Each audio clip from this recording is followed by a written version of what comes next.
This is $800. Every single day after the first 30 days on market, the average home seller in town loses about this much, $800 every single day.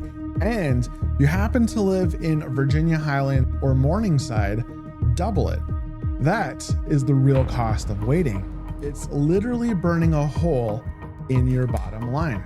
That and whatever else the numbers tell us coming up in this month's edition of the Atlanta Intown housing market update. Let's get right after it. So what exactly do I mean when I say that sellers are losing $800 every single day when their home sits on the market beyond 30 days of market exposure?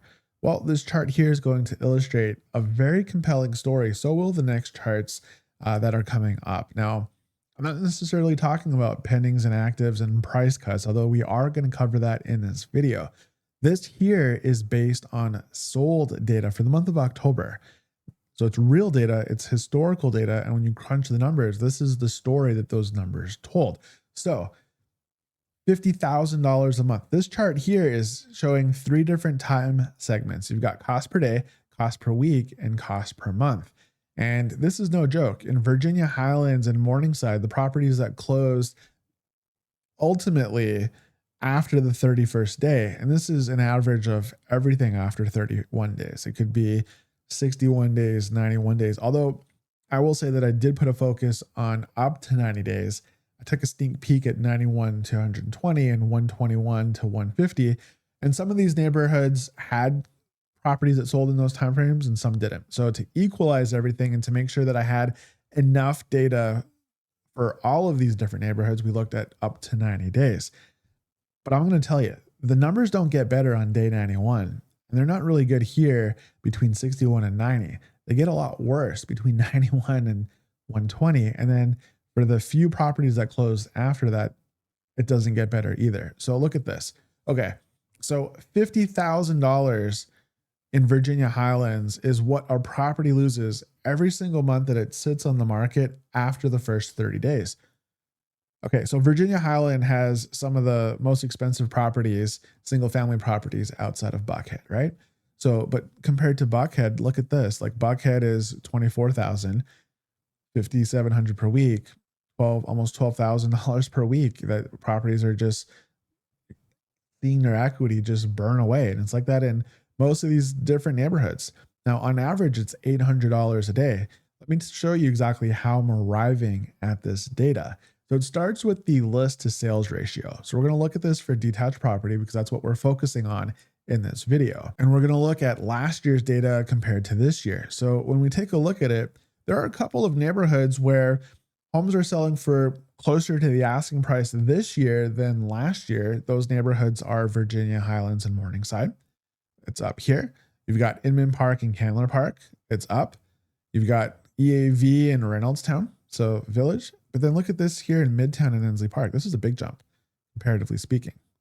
So year over year, some nice increases.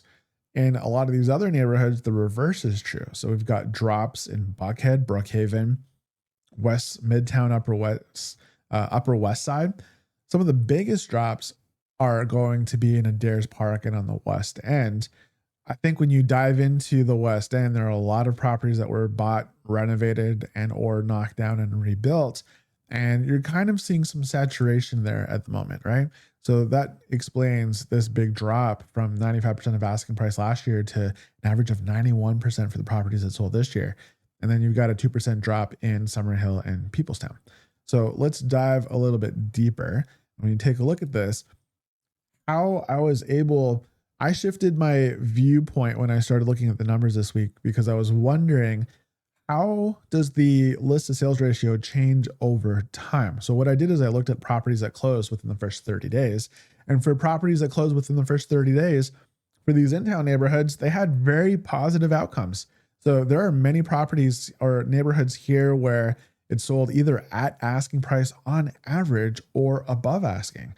So in Buckhead, West Midtown, Upper West Side, and in Virginia Highlands, Morningside, 100%, 101, and 101% of asking. And then you have a lot of other ones that got very close. So Inman Park, Candler Park, 99. Kirkwood, Edgewood, 98. I was showing some houses in Kirkwood and Edgewood this time last week, actually. 97, 97 in these four neighborhoods. So Brookhaven, Midtown, Ansley Park. We've got Grant Park, Cabbagetown, EAV, and Reynoldstown. And then got some that are a little bit less. Now, when you go into the next 30-day segment of time, properties that close between 31 and 60, they drop by quite a bit. So in Buckhead, you go from 100% of asking and you lose 7%. That's a big, big drop. And then if you don't sell within the first 60 days and you're going to sell within days 61 to 90, the average for those homes is actually 86%.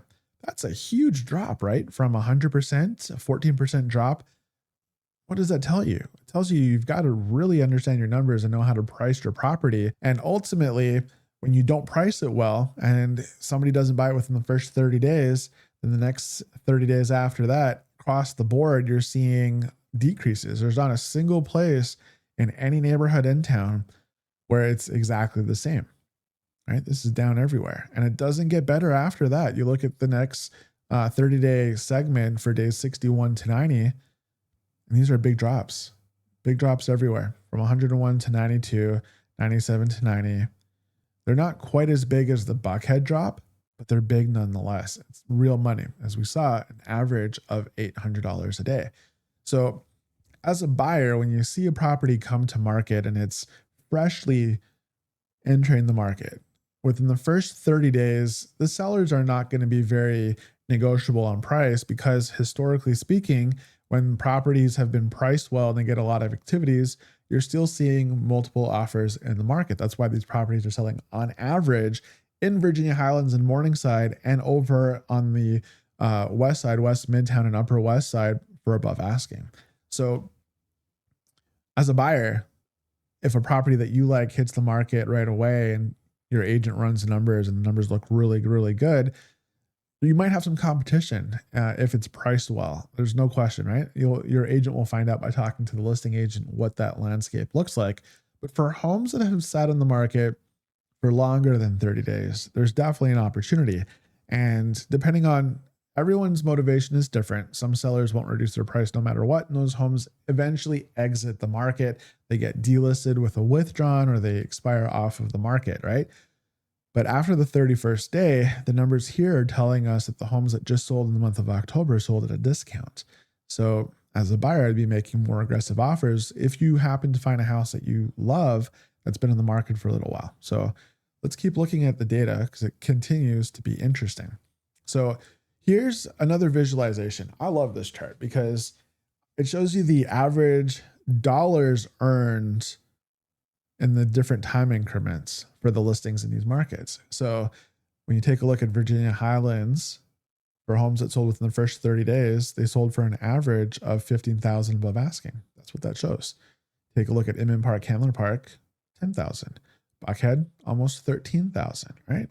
And then when we take a look at some of these other neighborhoods, after the first 30 days, Buckhead, $50,000. After the next 30-day increment, 61 to 90, they sold for, on average, $116,000 under ask. So take a look at these numbers. These are some big numbers. Over here in Midtown Ansley Park, got some big dollar properties in Ansley Park. That's no question. But that's $98,000 after 60 days, starting on the 61st day. And it's the same thing. Like, even though Virginia Highlands and Morningside in the first 30 days outperformed the rest of the market with gains relative to the asking price, if those properties sat on the market for a little bit longer, they also were among the neighborhoods that had the biggest reductions, comparatively speaking. So interesting, right? Just kind of, this is a new way of looking at the data. I thought this was interesting. I wanted to share it with you this month. So that brings us to price reductions. And we're going to look at active versus pendings, starting with actives. So this chart here by neighborhood is going to tell us what percentage of active listings have had a price reduction. So for listings in Decatur, 63, almost 64% of all listings that are currently on the market have had one or more price reductions of 5.1% on average. Now, some of the higher reductions that you'll see over here in Peoplestown and Summerhill, 8.4%. Half of the listings have had price cuts of at least that. And then in EAV, East Atlanta Village and Reynoldstown, 8.3% on over 56% of the inventory. So 7.9 in Midtown Ansley Park, 7.4% over in Virginia Highlands and Morningside. So these are active. And when we take a look at the pendings, notice kind of goes in line with what I was talking about with the first 30 days, right? So these are all properties that have gone under contract. And the properties that have gone under contract, most of them have not needed price reductions.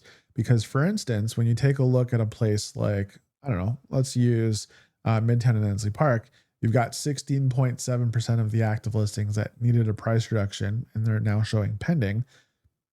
That leaves a whole bunch more that didn't need them, right? What is that? That's 83.3% of the listings that went under contract without needing a price reduction. Same thing over here in Kirkwood, Edgewood. So 80% of those listings are under contract without having a price reduction. But the ones that went under contract with a price reduction, and this is when you look at this chart, it's not 100% clear if it was in the first 30 days, the second 30 days, or the third 30 days, but you can draw some inferences based on the data of everything we looked at the beginning of the video, right? With the closings. These are massive price cuts. So right now, for those that are pending with price cuts in EAV, 51% of those pendings have price cuts of 12%. Well, it's 12% also in Adair's Park in the West End, and then 13% in Summerhill and Peoplestown. So these are neighborhoods that had a lot of infill new construction and or properties that get renovated, right? So I think we're seeing some saturation there. That's what we're seeing. That's why we're seeing these reductions. Homes are pricing too high in order to get them sold. They're being discounted. They're being discounted by quite a bit. So let's take the two charts and superimpose them. That's what we're looking at right here. So the gold line are actives, and you can see the spread. This is kind of, you see where active listings are, and you kind of see where they need to be in order to go under contract. So for instance, we just got done talking about the 13.6% in Summerhill and Peoplestown. But the listings right now that are unsold that are sitting at active are at 8.4. So they may need another reduction of about 5.2% on average to attract a buyer and go under contract. So even though a property may have had reductions, as a buyer, you're looking at this going, well, okay, there's potentially still room to move because the property has been on the market for more than 30 days. It remains unsold, and the numbers are clearly showing that the ones that are going under contract are taking bigger discounts. Case by case basis, seller might not be willing to do that. And if they're not priced appropriately, they're going to exit the market. So you're not obligated to sell your house if you don't like the price you're going to get for it. Sometimes it's better to take that house off of the market and get through the holidays and reposition it in spring market. And sometimes there's things that you can do to the property between now and spring that would help to increase the perception of value. I should do a video. I think I'm going to do a video on what is worth spending money and time on to make a property more marketable, especially with us turning a corner after the holidays here and a lot of people getting their homes ready for sale. So I will work on that video. I think that'd be a good one. But you're seeing a big discrepancy with a lot of these other ones. Now, what do you think it means when, like, for example, in Midtown and Ansley Park, properties that went under contract had reductions of just 3.9%, but the current inventory is at 7.9. Well, they grossly overpriced their properties, and the ones that went under contract were better priced to begin with and or didn't need quite as much of a discount to get there. So it's all perspective, and you can take that perspective and look at what the dollar value is that's attached to it. And let's do that. So for the active properties that have been in the market for 31 days, you're looking at the gold lines. In Buckhead, it's 35,000. These are actives. They're not sold, but it's just the current state of affairs for these listings. That's where they are currently. On average, it's 35,000. In Brookhaven, it's 30, 41 in Midtown Ansley Park. I'll let you look at these. When you get to 61 to 90, it's a lot more. It's double, right? But you're doubling the time, but you're also doubling the amount of money that you are losing with these properties by being on the market unsold. That's what the data is telling us. So again, you can access these slides anytime you want. Fill out the form. Link is in the comment and the description, and I will send them to you. I know that I'm kind of speeding through a little bit quickly. If you wanted to look specifically for your neighborhood, you can always look at that later. So pendings, and we're going to look at 31 and 60, and then 61 and 90. It's the same thing. So they didn't need quite as much. So when you look at actives, take a look here, 35,000 and 75,000.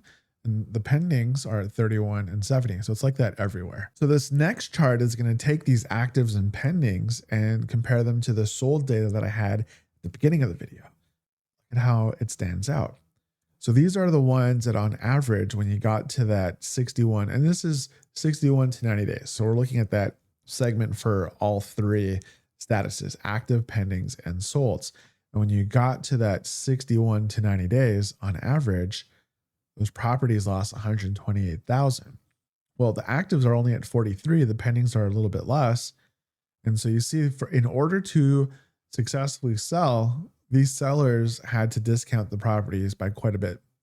And in some of these neighborhoods, you're close. So the active properties are quite close to where they would need to be to find their strike price and go under contract, like Buckhead, for example. And in other neighborhoods, they're very, very far. So you take a look at Virginia Highlands and Morningside. That's a big difference. It's almost $80,000. And you've got big differences in Inman Park and Camden Park, for instance, and some of these other ones. So the cost of waiting is huge. Now, when we look at the data, did sellers get their price? So in most cases, no. And the red on this chart basically shows listings that sold for less than asking. And in most of the different neighborhoods, the majority of them are selling for less than asking, but you do have some exceptions. So here's an exception right here.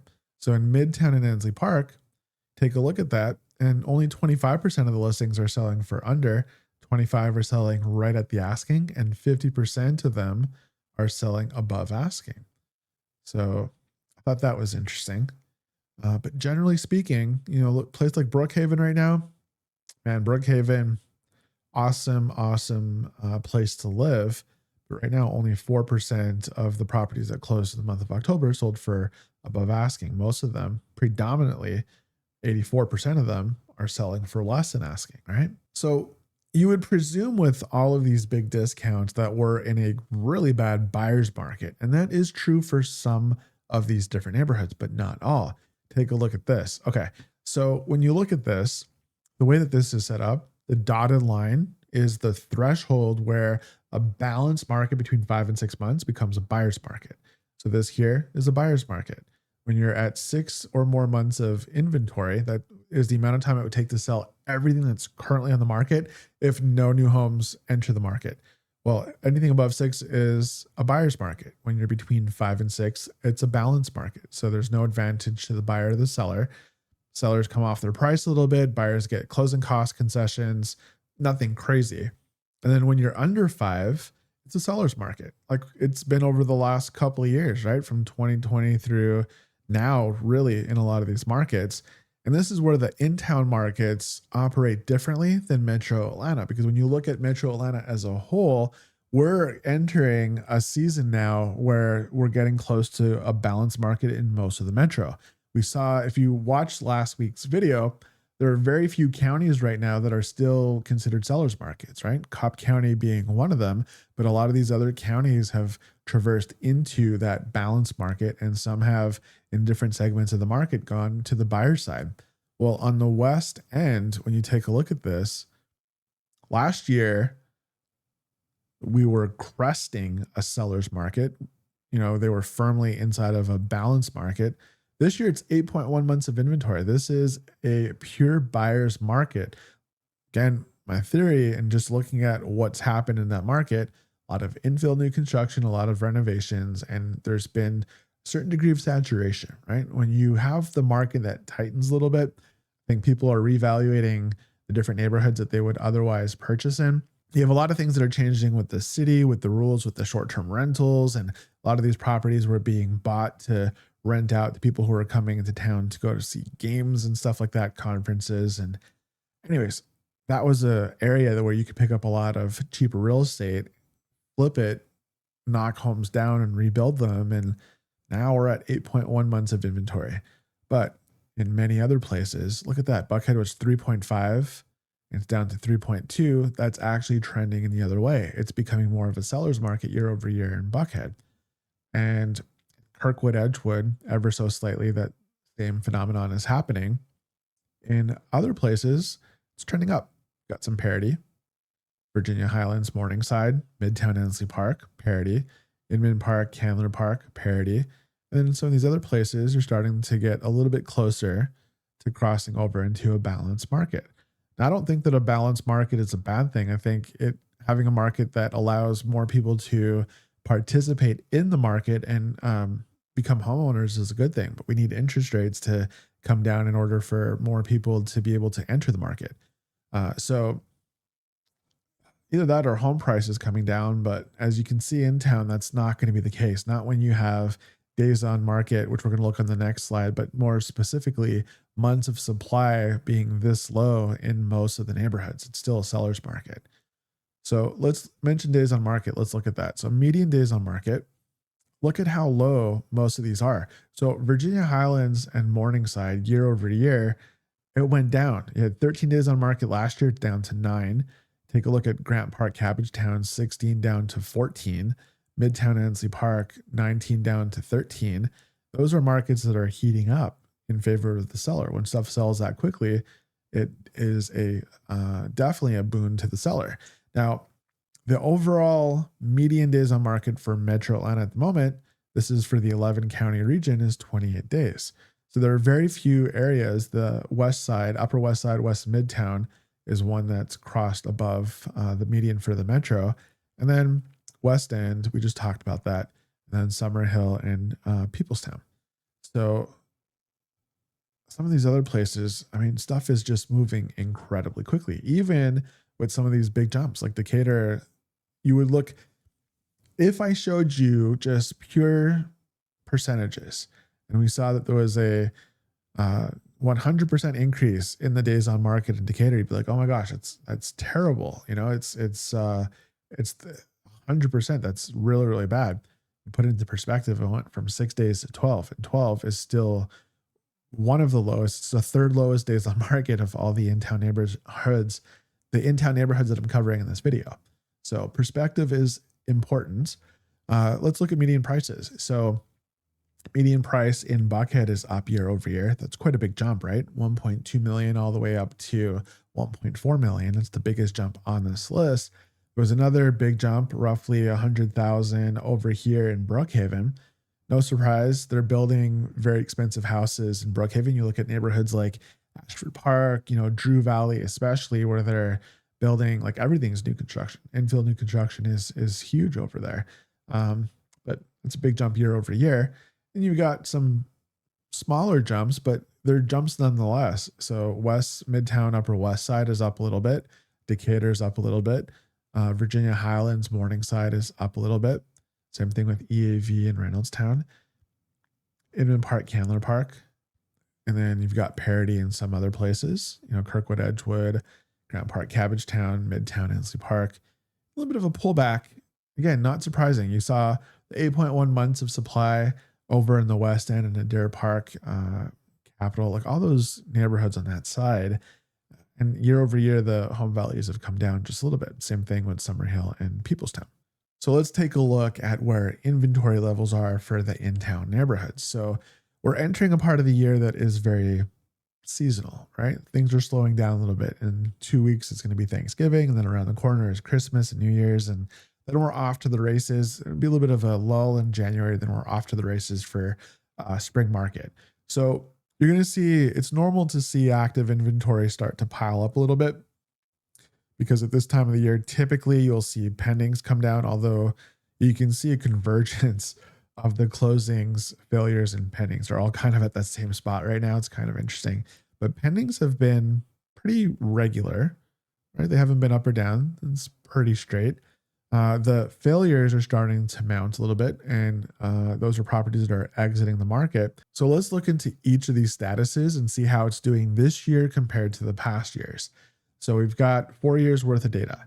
And when you take a look at this, 2025 right now is on an upward trajectory, while the last 3 years at this point were starting to trend downward. So there were less new properties coming to market because people were in holiday mode. This year, that's still an uptick. There are more people coming to market than previous years. But we're at that time where 2 weeks from now is Thanksgiving, then it's Christmas, New Year's, then it's the lull of winter. And then by the end of February, people are going to be thinking about houses again, and the cycle is going to repeat itself.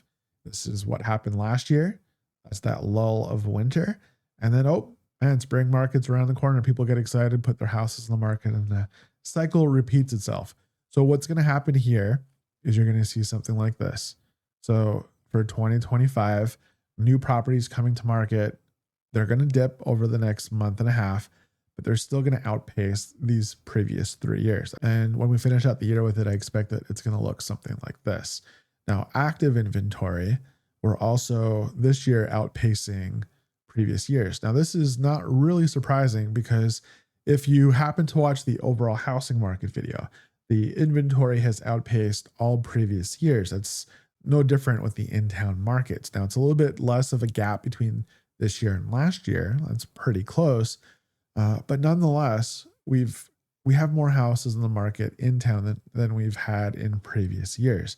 Now, at this time of the year, we saw 2 slides ago that the active inventory was starting to trend up. But what's actually probably going to happen is you're going to see the same thing. It's going to start trending down as properties exit the market. They delist themselves with withdrawals. And what happens on the 31st of December when it switches over to the 1st? Hundreds of properties expire because that's when agents set them up to expire. So you're going to have a lot of properties exiting the market before they come back. Now, pendings, this is really interesting. So we're kind of in the thick of things, right? When you look at this, and it's funny how at this time of the year, you can go back all 4 years and we're converging on very little difference. So when you take a look at it, there were 267 closings in 2022. This year, 267. It's one less. But look at that range, 258, 261, all about the same thing. And in previous years, there was a little bit more of a gap. So it's interesting how it all seems to be coming to that one consistent 260-ish properties going under contract at this time of the year. So let's take a look at closings real quick, and you'll see that we're kind of in the middle of the pack here. So we're outperforming last year a little bit. We're behind 2 years ago. That's not terribly surprising. Interest rates were still really, really good 2 years ago. So we'll see where this ends up going, right? Now that brings us to a familiar chart. If you happen to watch the Atlanta housing market video and some of the other ones that I do, I bring this chart back every single month in those videos. And we're comparing actives to closings. And why is that important? Well, there was a time 4 years ago where in a given month, you had for every 2 properties that were on the market, 1 was closing. Now, for every 5 properties, we'll call it 4.8 for statistical accuracy. For every 4.8 properties on the market, only 1's closing. So this gap is getting wider as time goes by, even though it looks like this is kind of standing pat. Honestly, closings are up ever so slightly, 273 to 256 year over year, but the rate of actives is going up. So what's happening is you've got buyers who are starting to have more choices, but they're still selling relatively quickly because days on market and months of supply and number of closings, they're still relatively low. So it's a very healthy in-town market compared to the rest of Metro Atlanta right now, but it's something to keep an eye on because for the rest of the market, we're at 6.1. And back when we had a crash, it was a much higher multiple of actives compared to closings. So something that we're going to keep an eye on. It kind of gives you just a glance of what's happening with health. I've got some other charts that illustrate that a little bit better. So pending ratio by year. So the greater Atlanta average right now is just a little bit under 13%. So that's like one for every 7.5 houses on the market, every 8 houses on the market, approximately, one of them is going to go under contract. So if you're a buyer and you've got 8 houses in the greater Atlanta area that are on the market and only one's going to go under contract, you can afford to make more aggressive offers because the other homes are just going to sit there. And if you're a seller and you have somebody that comes to see your house and wants to make an offer, probably in your best interest to pay a little bit more attention to that offer to see if there's a way to massage it a little bit to get it to work. Because as they say, bird in the hand is better than one in the bush. And right now for the greater Atlanta area, things are slowing down. Now in town, it's a little bit different. These still aren't the best pending ratios. And we're going to break down pending ratios by neighborhood here in just a bit. But that's about a 4% gap. So that's 1 out of 6 properties instead of 1 out of 7.5. So it's a better overall ratio. Still, 2025 is underperforming previous years at this time of the year. It's practically the same as it was last year. Take a look at what it was earlier in the year, though. So you go back a couple of years and you had potentially 50%. Like this was 2022, back when the market was crazy. But still last year, that was 25%, roughly 22% in the spring market. And so you see how that seasonality still for the in-town neighborhoods still affects the market. So here's the pending ratio by neighborhood. So this is really interesting. So, okay. West End of Adair Park, been ragging on it a little bit, right? 8.1 months of inventory, seller's market, and we're at 12. We're underneath the Atlanta average, the greater Atlanta average right now for pending ratio. So that's 1 out of 9 homes. You've got 9 houses on the market. Only one of them in a given time period, or 30-day given time period, can go under contract. The rest are going to sit. You look at a place like Inman Park, Candler Park, it's 30.5%. It's 33% in Buckhead. So there are 3 houses on the market every single month. Well, at least for the month of October, what that meant is 1 out of 3 was going under contract. The same thing here in Inman Park, Candler Park. That's almost 1 out of 3. Very, very close. 1 out of 3.5 in Virginia Highland and Morningside. And some of these, like it's improving year over year. For instance, Buckhead has a nice bump up in demand there. That's pending ratio is ultimately a reflection of demand. Same thing here when you take a look at Inman Park, Candler Park, where there are some big changes. Decatur last year had the highest pending ratio. This year it's dropped significantly. So we went from 1 out of 3 houses. Now it's 1 out of 5 houses that are going under contract. And you've got a couple of other incremental drops here and there. But we talked about Summerhill and Peoplestown also having some issues. Look at that. That's 1 out of 14-ish houses are going to go under contract in a given month if this ratio stays the same. So if you want to live in Summerhill and Peoplestown and you have a single family home, you got to price it well because you have a lot of competition. And buyers, they're starting to know that. So moving on, we've got showings. So I wanted to kind of show you over the last couple of years. This is an interesting one because I just covered this in the overall housing market update. And we have, for Greater Atlanta, roughly 75,000 showings. And over the last 2 years in October, it was 56,000, if I recall, somewhere around there. So it was 20,000 more showings this year than there were in subsequent years. You have to go back to like 21 and 22 when there were like 78, 80,000 showings, that kind of thing. In town, it's completely different. We have less showings happening this year than in previous Octobers. Now, this is relatively the same. It's a couple hundred less showings, but arguably like that margin is still, that's a pretty tight channel, right? It's not terrible. It's 400 showings.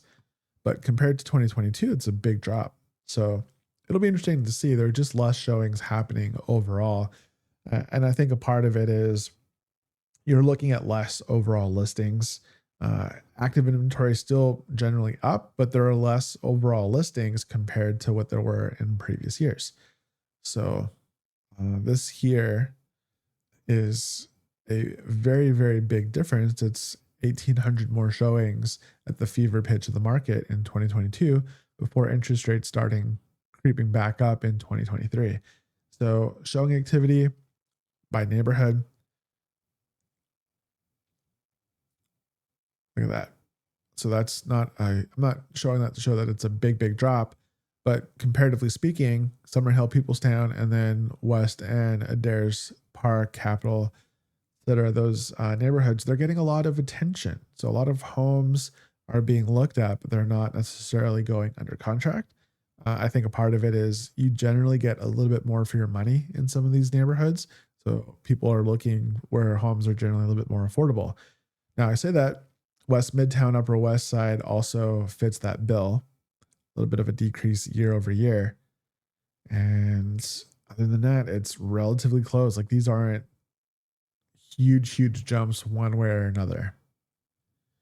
But I think it's interesting to kind of see where demand is, right? That's what the showing activity is going to show you. So that brings us to the average showing per listing. So in these neighborhoods, if you're on the market and you've had, let's use Summer Hill. Okay. So if you're in Summer Hill and you've had more than 2.4 showings, let's call it 3 showings. Let's say you're at 4 or 5 showings and you have not gone under contract.